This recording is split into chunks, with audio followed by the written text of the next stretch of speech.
Goeienaand, ek hoop dit gaan goed met almal. Ons gaan vanaand 'n bietjie wiskunde doen. Ons gaan na twee scenario's kyk. Die een gaan oor waarskynlikheid en die ander een oor datahantering. Die eerste scenario is dan nou die waarskynlikheid. Sportdeelname van graad 10 tot 12 seuns. 'n Opname is onder 100 seuns gedoen om te bepaal aan watter sportsoort hulle deelneem.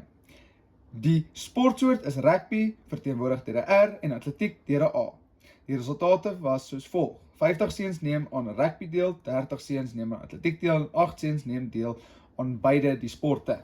Okay, so daar is nou nie 'n program wat vir ons dit net so wat mense net kan intik om dit te kry nie. So wat ons gaan doen is ons gaan Paint gebruik. So daar gaan klik op search en kry jy Paint, dan maak hy vir jou oop. Dan klik ons op die sirkeltjie, ons trek vir ons eerste sirkeltjie. Ons trek vir ons nog so enetjie, dat hulle oorvleuel. As 'n bietjie regmaak, dat hulle min of meer dieselfde grootte is. Dan klik ons op die teksboks. Hy maak altyd seker dat jou grootte reg is, dat jy mooi kan sien.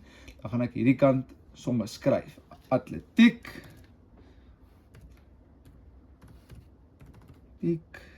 Hakie sit net die teken. Dan skryf ons hom reg, ons maak hom bietjie groter, trek hom daarso, daar's sy. Nou ons het gelees dat daar 30 is wat deelneem en dan is daar 8 wat aan beide deelneem. So ons gaan eers die 8 insit. Daar is dan nou 8 wat aan albei sporte deelneem. Dit is dan nou rugby en atletiek. Dan doen ons die atletiek klaar. Dan druk ons weer daar vir die teksboks. Daar is dan nou 22 want ons minus van 8 minus met 30 minus die 8, dan kry jy 22. Dan gaan ons rugby tik. Ons gaan daar so insit rugby. Dan die simbool R, dan gaan ons daar sal druk, daar is 50 wat deelneem, minus dan nou die 8, dit geef my 42, wat net rugby doen. Dan gaan ons dit mooi afrond met 'n blokkie, om net ons Venn-diagram reg te doen en mooi af te rond. Daar bly dan nou 20, dan gaan ons weer dan gaan ons daar weer op die teksboks druk, dan ons daar dan nou weer 20 wat oorbly, en dan kry ons groot totaal aan die buitekant van 100. Mooi man, dit lyk nou 'n mooi diagram daai. Okay. Ons gaan dan nou GeoGebra gebruik om die res van die vrae te beantwoord. So dan minimize ons hom daarbo. Gaan ons na Google toe. Ons druk in GeoGebra. Ek het nou klaar gesearch vir hom. Dan druk ons op die heel eerste link. Hy maak hom oop. Jy druk Start Calculator. Maak altyd seker dat jy dan nou hierbo op die cache is. Dan trek jy net hierdie heeltemal oor, dat jy 'n lekker skoon groot bladsy het. Okay, dan kyk ons nou vraag 2 van scenario 1. Wat is die waarskynlikheid dat 'n leerder slegs aan atletiek deelneem? Okay, so vraag 2, nou moet ons weer terug gaan verwys na die Venn-diagram. So wat ons doen is ons gaan nou hierbo, ons hou hom daarso, ons wag dat hy net vir ons daai wys, dan maak ons die skerm 'n dual skerm, dan kan jy die hele tyd terug verwys na jou Venn-diagram. Okay, so net weer en ons lees net weer vraag 2. Wat is die waarskynlikheid dat 'n leerder slegs aan atletiek deelneem? Okay, so hy doen net atletiek. So dit sal dan ons nou wees 30 minus 8 enter, kry jy 22. Okay, maar onthou nou, ons werk met 100 seuns. So dan gaan ons sê 22 gedeel deur 100. Dan gee die GeoGebra vir jou daai antwoord daar, dit gee vir jou 0,22. Okay, dit is dan nou jou antwoord, en dit is dan nou hoeveel van die seuns net atletiek doen. Dan gaan ons na vraag 3 toe. Wat is die waarskynlikheid dat 'n leerder aan rugby en atletiek deelneem? Okay, so ons kan dadelik gaan kyk na die Venn-diagram. 8 is in die middel. So daai 8 seuns doen beide, atletiek en rugby, en die vraag sê 8. So dan gaan ons sê 8 gedeel deur die 100, want ons werk met 100 seuns uit. Jy sê enter, hy gooi vir jou dan nou daai uit van 2 op 25, en dan kry jy hom as 0,08. Ons gaan dan nou na vraag 4 toe. Wat is die waarskynlikheid dat 'n leerder aan rugby of atletiek deelneem? Nou daar is 'n baie belangrike woord in daai vraag daar. Wat is die waarskynlikheid dat 'n leerder aan rugby of atletiek deelneem? OK. Daar's 'n sekere formule wat 'n mens nou hierdie kan gebruik. Ons gaan nou nie die formule hier intikkie, want GeoGebra kan hom nou nie altyd intikkie, maar gaan hom eers vir jou sê. Dit gaan dan nou wees R, ons kyk na die R vir die rugby, ons kyk na die A vir die atletiek. So ons gaan rugby en atletiek met mekaar plus. So dis 50 plus 30 minus, voor ek vergeet het, want dit is 'n algemene fout wat gebeur. Onthou, ons werk met 'n 100 hier aan die kant. Jy moet altyd dit op 'n 100 sit as ons met waarskynlikheid werk. So ek moet die 50 eers op 'n 100 sit, dan sê jy gedeel deur 100 en dan kan ek klik ek daarso dat hy vir my daar kan sit, dan sê jy plus, so dieselfde formule nog steeds, dan nou weer 30 gedeel deur op 100, dan minus ons die 8 op 100, want dit is wat seuns wat beide die sporte doen, so dan sê ons 8 gedeel deur, wat sit ons op 100, dan sê ons is gelyk aan, enter. Kyk, dan gee hy vir jou 18 op 25, dit gaan dan nou vir jou daarso sê, as jy daai knoppie daar druk, dan sê hom die desimaal as 0,72.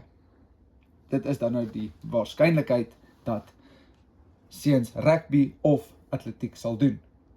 OK, dan nou vraag 5 is, wat is die waarskynlikheid dat 'n leerder nie aan atletiek deelneem nie?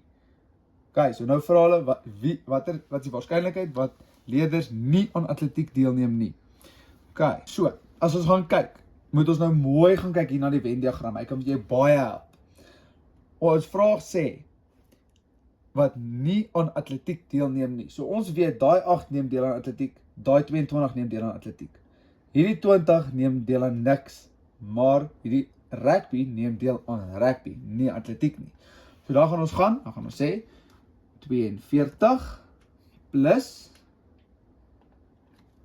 20, enter, gee vir my 62. Nou sit ek daai 62 gedeel deur 100, want ek werk met 100 leerders, is gelyk aan 31 op 50, dit gee vir my 0,62.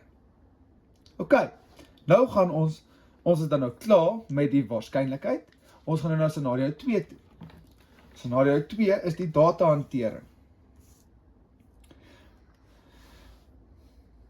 'n Wiskundeonderwyser het die punte van 30 graad 11 leerders in 'n kwartaaltoets aangeteken. Die punte is uit 100. 45, 67, 75, 54, 59 en dit gaan aan. Nou, dan kry ons vraag, maar wat moet ons weet wat eers gedoen moet word op datahantering? Dit is, skryf altyd jou getalle wat jy kry van klein na groot. Kyk, so, ons het dan nou al daai goeders, al die getalle van klein na groot geskryf. Die eerste vraag sê, wat is die gemiddeld vir die toets? Nou die formule vir daai vraag is, som van al die waardes op aantal waardes. So ons moet nou al daai, wat klaar van klein na groot geskryf is, by mekaar tel. So dit sal dan nou wees. 45, maak seker hy tik, 45 plus 48 plus 50 plus 53 plus 54 plus 56 plus 58 plus 59 plus 60 plus 61 plus 62 plus 64 plus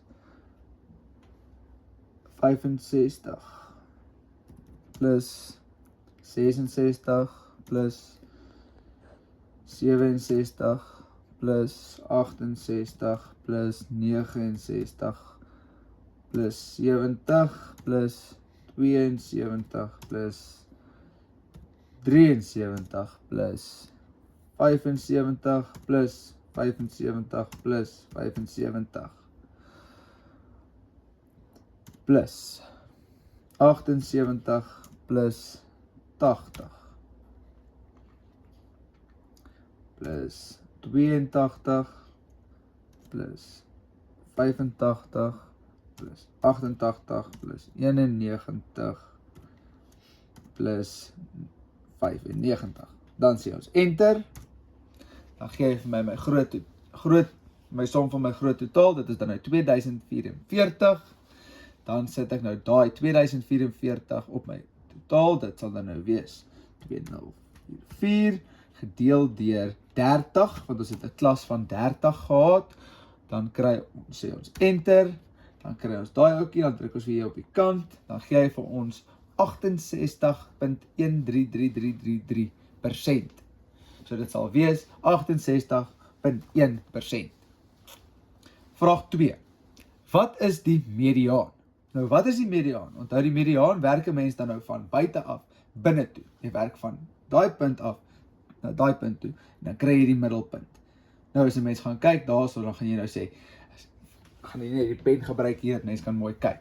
As jy gaan kyk daar, werk jy om nou 1 in, 1 in, 1 in, 1 in, 1 in, 1 in, 1 in, 1 in, en op die ou einde kom jy by hierdie as die middel.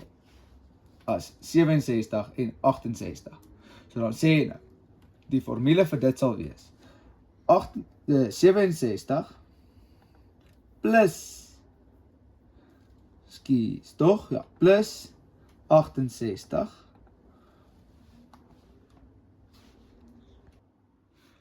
68 is gelyk aan, geef my 135, dan sê jy 135 gedeel deur 2, wat ons met daai, wat in die middel was, moet ons met 2 deel om 1 waarde te kry. So as ek deel deur 2, sê weer enter, dan kry ons 135 op 2, dan gee vir ons 67,5. Dit is dan nou ons mediaan. OK, vraag 3. Wat is die modus? Nou skraal ons op, ons kyk na hierdie getalletjie wat ons nou hier ingesit het. Ons kyk watter getal kom die meeste voor. Dit sal dan nou wees 75. Dit is die een wat die meeste voorkom. Ons gaan hom nou net nie hier opskryf nie, dit is een wat 'n mens nou maar net kyk op jou getallelyn. OK, vraag 4. Wat is die omvang van die data? OK, so omvang is, jy vat die hoogste getal 95 minus die laagste getal van 45. Jy tik dit in, jy sê dan nou 95 minus 45, jy sê is gelyk aan, jy kry 50, en dit is dan nou jou omvang. Dan vraag 5 is dan nou, is die volgende data diskreet of konkreet? Continue. OK, so hierdie kan 'n mens dan nou nie hier uitwerk nie, dit gaan in jou eie opinie en alles, hoe jy die vraag sien en hoe dit eintlik is. Nou die vraag en die scenario en alles is dan nou, dit is continue, want die data kan as breuke geskryf word. Ek hoop julle het almal baie lekker saam met my gewerk vanaand en dat julle lekker aand verder het.